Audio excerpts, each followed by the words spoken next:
Coucou tout le monde, nous nous retrouvons pour une nouvelle vidéo. Je suis Corinne du Labo de Corinne, atelier de peinture sur porcelaine. Dans cette nouvelle vidéo, je profite d'une peinture que je réalise pour faire une fresque pour vous expliquer les jeux de grattage. Cette fresque est réalisée sur 9 carreaux carrelage.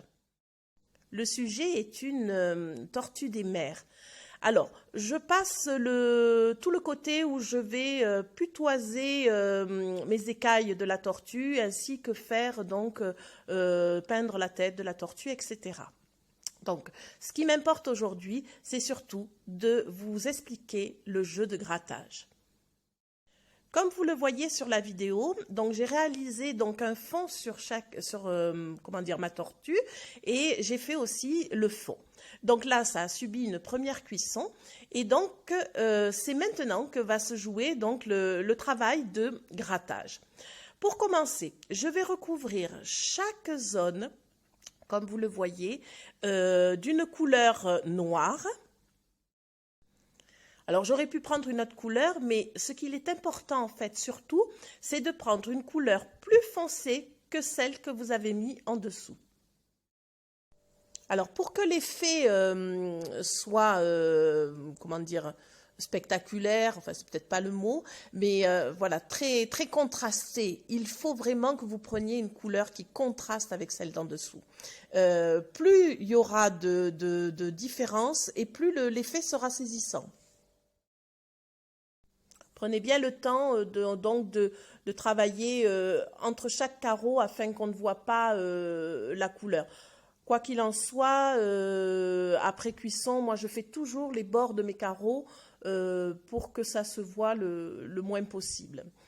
Alors, donc je continue donc à poser sur toutes les zones que je veux gratter ma couleur et je la putoise. Donc pour cette fresque, j'ai fait le choix de travailler sur des carrelages en faïence. Très souvent, on me dit « Ah oui, mais ce n'est pas de la porcelaine », mais sachez que les techniques et les produits sont exactement les mêmes que vous peignez sur de la porcelaine ou sur des carreaux de faïence.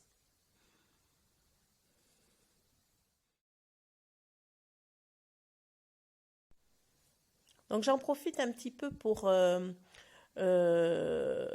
commencer à faire un petit peu les petites ridules, les petites stries qu'il y a sur le cou de la tortue. Et puis, en même temps, je continue à faire les ombrages et les plis du cou.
Donc maintenant que toutes les zones ont été remplies de mes couleurs, il va falloir quand même, avant que je commence à gratter, que je m'assure que toutes mes zones sont bien sèches. Alors je prends le sèche-cheveux et je vais sécher jusqu'à ce qu'il n'y ait plus du tout de zone humide.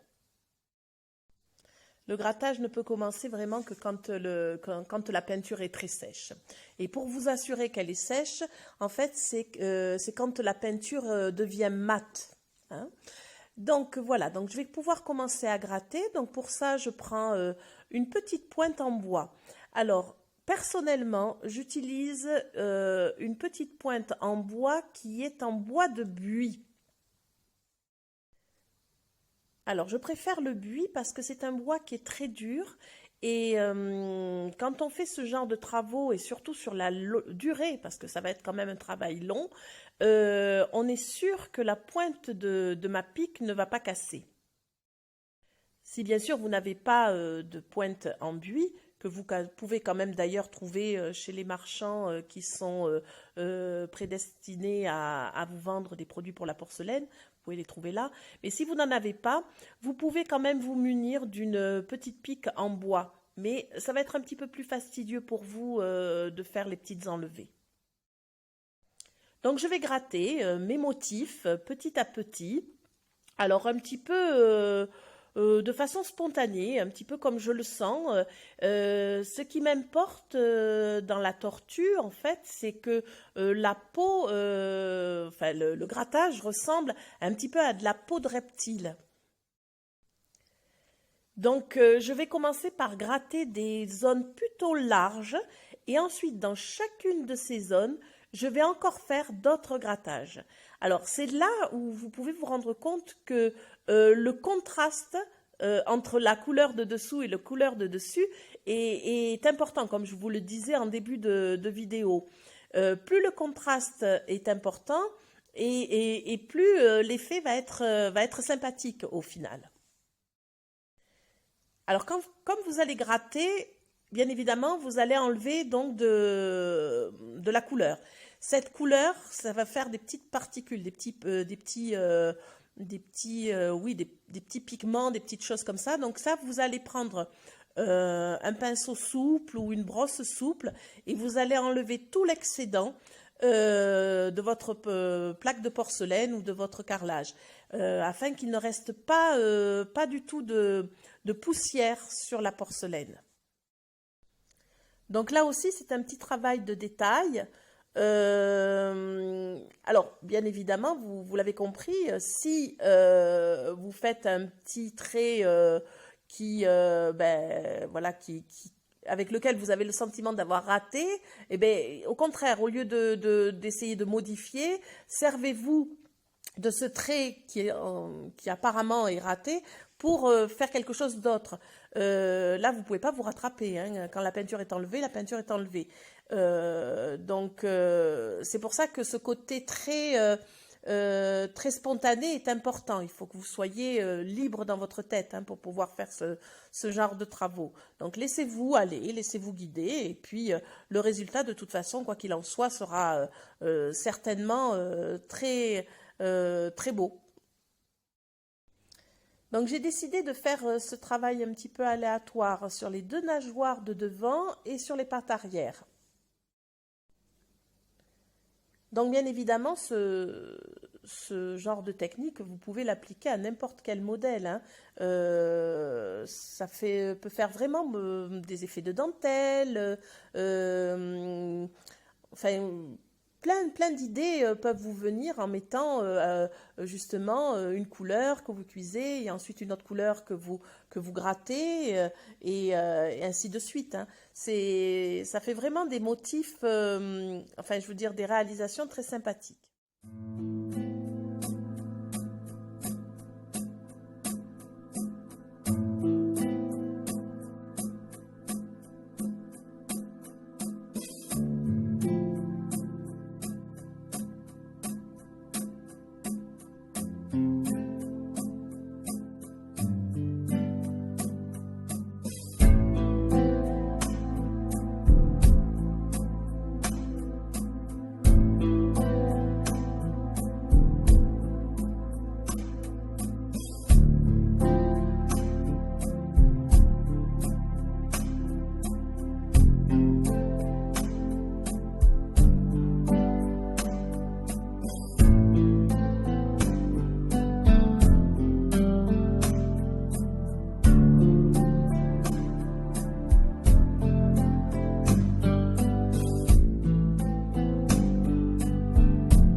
Donc voilà un petit aperçu du travail hein, sur les nageoires avec un petit gros plan. Là, vous voyez que je me suis bien amusée. Et donc maintenant, je vais travailler sur le dessus. Alors, j'ai voulu changer un petit peu la donne. Alors du coup, j'ai utilisé un pochoir. Et ce pochoir, je vais pouvoir le mettre donc sur la carapace. Et donc, je vais gratter en fait sur le pochoir pour donner un autre motif. Alors peut-être un petit peu plus régulier pour le coup. Ça va vraiment être différent. Et donc comme vous le voyez, je reprends ma petite pointe de buis. Donc je stabilise bien le pochoir. Alors comme ma peinture dessous est sèche, il n'y a aucun souci. Elle ne va pas du tout s'abîmer. Vous êtes quand même délicat pour faire ça. Et puis, donc, petit à petit, je vais donc gratter les motifs à l'intérieur du pochoir.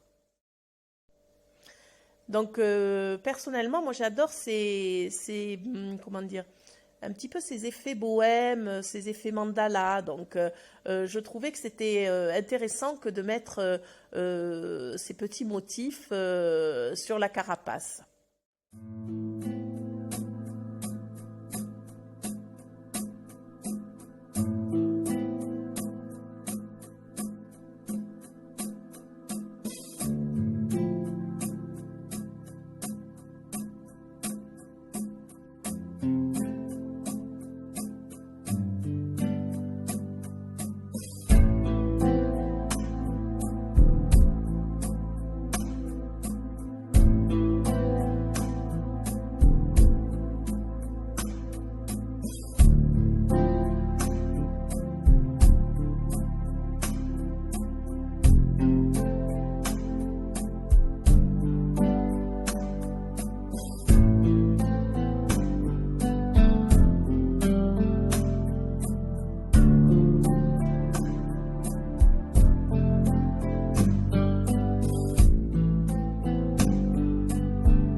Et voilà, bien sympathique le résultat, ça change un petit peu, c'est un petit peu plus régulier. Donc là, avec ma petite pointe en buis, je vais faire les petites rectifications, je vais un petit peu nettoyer tout ça, enfin tout ce que je ne pouvais pas voir sous le pochoir.